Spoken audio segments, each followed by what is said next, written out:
हिंदी में यूपीएससी की तैयारी से संबंधित प्रोग्राम्स को देखने के लिए सब्सक्राइब करें स्टडी IQ-IAS हिंदी।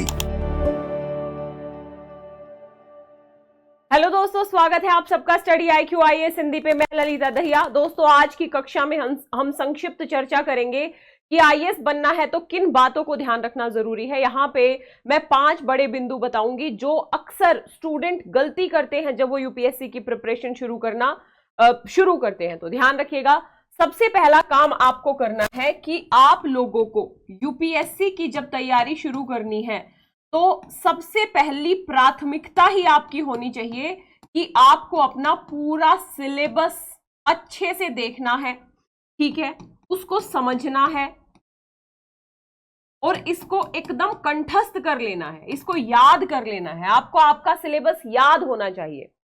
ये सबसे बड़ी गलती करते हैं स्टूडेंट्स। ध्यान रखिएगा, जब वो प्रिपरेशन शुरू करते हैं तो कई बार मैं ऐसे स्टूडेंट से भी मिली हूं जिन्हें 6-6 महीने साल भर यूपीएससी की प्रिपरेशन करते हुए हो गया, लेकिन उनको ये नहीं पता कि उनको पॉलिटी में क्या पढ़ना है, इतिहास का क्या सिलेबस है, सोसाइटी का क्या सिलेबस है। बात समझ में आई? तो यदि आपको सिलेबस ही नहीं पता होगा तो आप अपने रास्ते पे आगे कैसे बढ़ोगे? बात समझ में आ रही है ना? तो सबसे पहला बिंदु यह है कि आपको सिलेबस को बहुत ही डिटेल में समझने की जरूरत है। यदि आपको सिलेबस डिटेल में चाहिए तो स्टडी IQ-IAS हिंदी पे ललिता दहिया आप सर्च करके मैंने चारों पेपर के, जीएस के चारों पेपर के सिलेबस को बहुत ही डिटेल में वहां पे आप लोगों के सामने एक्सप्लेन किया है। आप उन वीडियोस की भी सहायता ले सकते हैं अपने पूरे सिलेबस को समझने के लिए, ठीक है। तो सबसे पहला काम आपको करना है सिलेबस। दूसरा बिंदु आपको यूपीएससी की प्रिपरेशन में याद रखना चाहिए कि टाइम। कई बच्चे ये सोचें कि हम 6 महीने में पढ़ के IAS बन जाएंगे, तो ये एक मतलब नामुमकिन सा सत्य है। ध्यान रखना, ये मुमकिन नहीं लगता है। हाँ, यदि किसी बच्चे का बैकग्राउंड बहुत ही जबरदस्त है और कुछ पढ़ रखा है उसने पहले, तो 6 महीने रिवीजन के लिए ठीक है कि 6 महीने में व्यक्ति का जो ऑप्शनल है, जीएस है, उसका रिवीजन हो सकता है। लेकिन यदि कोई बुनियादी तौर पे प्रिपरेशन करना चाहता है, विशेष तौर पे अगर कोई स्टूडेंट ग्रेजुएशन में है या जस्ट उसकी ग्रेजुएशन कंप्लीट हुई है और आप बेहतर तरीके से प्रिपरेशन करना चाहते हैं, तो आप ये मान के चलिए कि आपको कम से कम 1.5 से 2 वर्ष का समय चाहिए प्रिपरेशन के लिए, है ना। इतना समय आपके पास होना चाहिए फुल प्रिपरेशन के लिए, जिसमें आप बेसिक कवर करोगे, एडवांस कवर करोगे। ध्यान रखिएगा, तो इतना समय आपके पास होना चाहिए। कम से कम 1.5 साल तो आपका जीएस, एसए, इसकी पूरी कोचिंग में, और ऑप्शनल अलग यदि आप साथ साथ करते हैं तो फिर ऑब्वियस सी बात है साथ साथ भी हो सकता है, बट उसके लिए फिर एक्स्ट्रा एफर्ट आपको करना पड़ेगा। तो कम से कम 1.5 से 2 साल का समय एग्जाम में बैठने से पहले। ये नहीं है कि 2 महीने 4 महीने प्रिपरेशन करते हुए और किसी ने एडवाइस कर दिया कि एक बार एग्जाम दे के देख लो। तो ये यूपीएससी का एग्जाम है भाई, एग्जाम दे के नहीं देखना होता। यहाँ हर एक अटेम्प्ट की कीमत होती है। विशेष तौर पे यदि आप जनरल कैटेगरी से हैं या ओबीसी से हैं, ओबीसी में भी तो लिमिटेड ही अटेम्प्ट्स है ना, तो यहाँ पे बात होती है अटेम्प्ट्स की।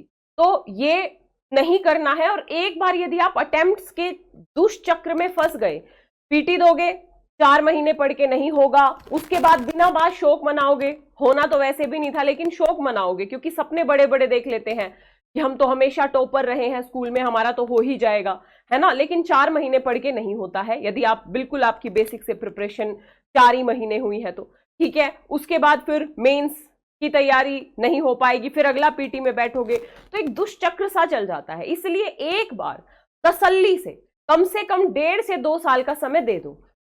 इस बीच में आपको एग्जाम नहीं देना है यूपीएससी का। हाँ, इस बीच में आप स्टेट पीसीएस वगैरह का एग्जाम यदि दे के देखना चाहते हैं तो दे सकते हैं, ठीक है, उसमें कोई हर्ज नहीं है। लेकिन उसके लिए ये नहीं है कि आप यूपीएससी की प्रिपरेशन से 2 महीने का ब्रेक लेके अलग अलग पीसीएस की तैयारी करोगे।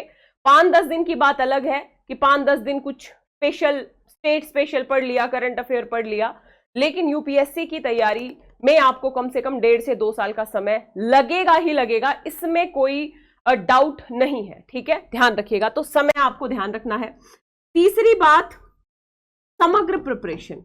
अगर कोई बच्चा ये सोचता है कि मैं पीटी की अलग तैयारी करूंगा, मेंस की अलग तैयारी करूंगा और इंटरव्यू की अलग तैयारी करूंगा, तो वो बहुत बड़ी गलती कर रहा होता है।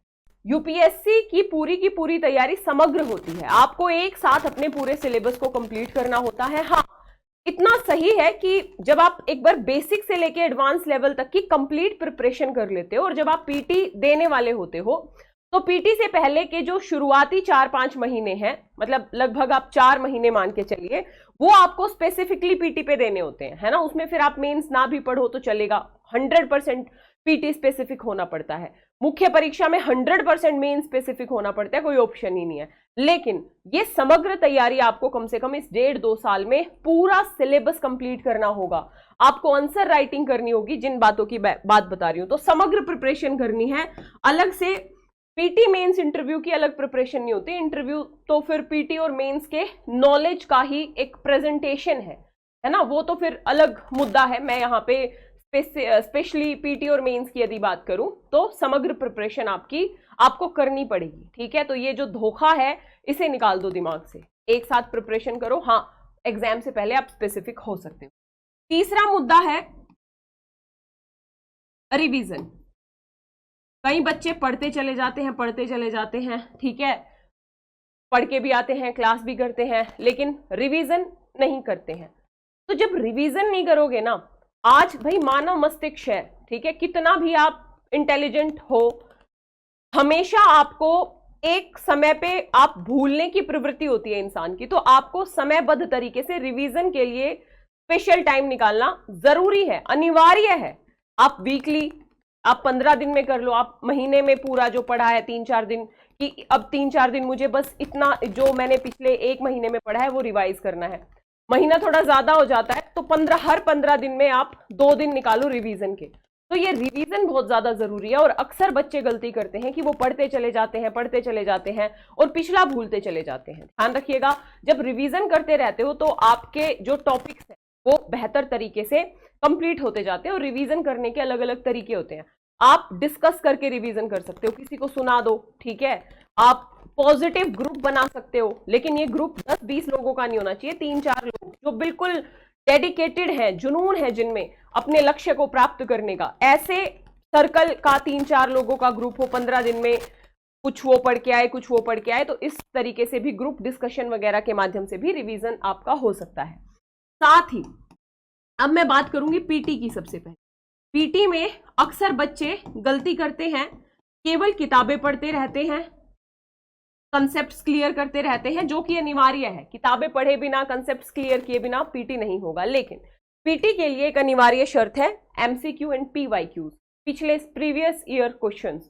ध्यान रखिएगा, पिछले सालों के जो प्रश्न है वो आपका मार्गदर्शन करते हैं, आपको बताते हैं कि ये जो टॉपिक आपने पढ़ा है ना, इसमें से इस लेवल के इस तरीके से क्वेश्चन पूछे गए हैं। तो यही है आपके सिलेक्शन का आधार, विशेष तौर पे प्रारंभिक परीक्षा में। तो यदि आप केवल किताबों के भरोसे हैं, आप कितने भी अच्छे स्टूडेंट हैं, एग्जाम हॉल में आपको छोटे छोटे मुद्दों पे डाउट हो सकता है। तो यदि उस डाउट को दूर भगाना है और अपना एश्योर करना है प्रारंभिक परीक्षा पास करना, तो ध्यान रखिएगा पीवाईक्यूज एंड एमसीक्यू की जबरदस्त रिवीजन आपको करनी है। एक बार पढ़ने से नहीं होगा, कम से कम 5-5, 6-6 बार आईएएस के, पीसीएस के, सीडीएस के, सीएपीएफ के क्वेश्चंस को कम से कम 5-5, 6-6 बार आपको करना होगा। और अंतिम बिंदु मैं आज बताना चाहूंगी कि मेंस आंसर राइटिंग।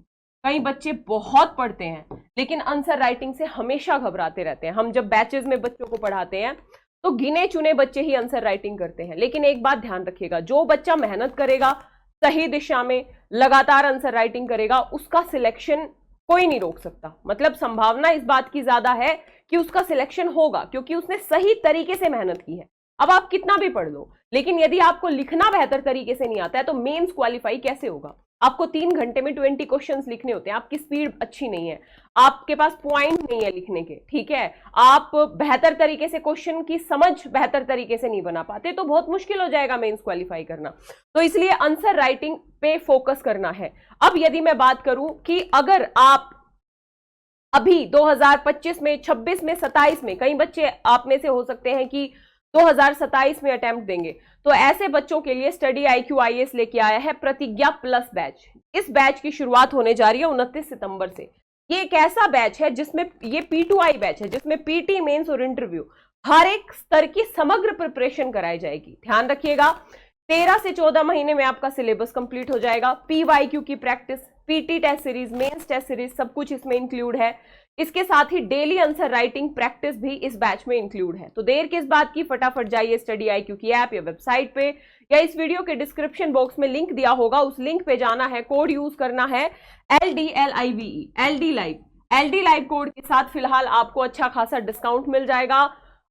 19 तारीख से ये बैच शुरू होने वाला है। इसके साथ ही इस बैच की एक बहुत बड़ी खासियत है कि एक निःशुल्क तरीके का बैच है। यदि आप बेहतर तरीके से प्रिपरेशन करोगे और PT पास कर लोगे तो आपकी पूरी फीस आपको वापस कर दी जाएगी। इसके साथ हर हफ्ते वीकली टेस्ट होगा, है ना, ध्यान रखिएगा। जो आपको पढ़ाया गया है उससे क्वेश्चन पूछे जाएंगे ऑब्जेक्टिव टाइप, और जो उसमें फर्स्ट रैंकर होगा उसको 11,000 का कैश प्राइज हर हफ्ते मिलेगा। तो आप इसमें भी पार्टिसिपेट कर सकते हो। इस तरीके के पार्टिसिपेशन से आपका कॉन्फिडेंस भी बढ़ता है, या आपकी गलतियां सुधरती हैं, आप रिवीजन करना सीखते हो जो हफ्ते भर में पढ़ा है। तो ये बहुत ही डिजाइंड पूरा का पूरा कोर्स है। यदि आप सच में डेडिकेशन के साथ 13 से 14 महीने इस बैच के साथ जुड़ोगे, आंसर राइटिंग करोगे, बेहतर तरीके से लगातार निरंतर क्लास करोगे बिना किसी गैप के, तो आपकी सिलेक्शन की संभावना निश्चित तौर पे बढ़ जाएंगी। तो देर किस बात की, फटाफट जाइए स्टडी IQ की ऐप या वेबसाइट पे, या इस वीडियो के डिस्क्रिप्शन बॉक्स में लिंक दिया है, उस लिंक पे जाना है, कोड यूज करना है LDLIVE, LD लाइव, और एडमिशन ले लेना है। ये जो 5-6 बातें मैंने बताई हैं ये सूत्राधार हैं, ये शुरुआत से ही आपको अपने दिमाग में रख के चलना पड़ेगा। बाकी आप लोगों में असीम संभावनाएं हैं। यदि आप बेहतर तरीके से मेहनत करोगे तो आप कुछ भी कर सकते हो, और जो आपने सपना देखा है यानी IAS बनने का, वो भी बन सकते हो, और निश्चित तौर पे बनोगे। तो इसी के साथ परिचर्चा समाप्त करते हैं, मिलेंगे अगली किसी परिचर्चा में। तब तक के लिए जय हिंद, जय Bharat, all the best, thank you so much. Hindi में UPSC की तैयारी से संबंधित प्रोग्राम्स को देखने के लिए सब्सक्राइब करें स्टडी IQ IAS हिंदी।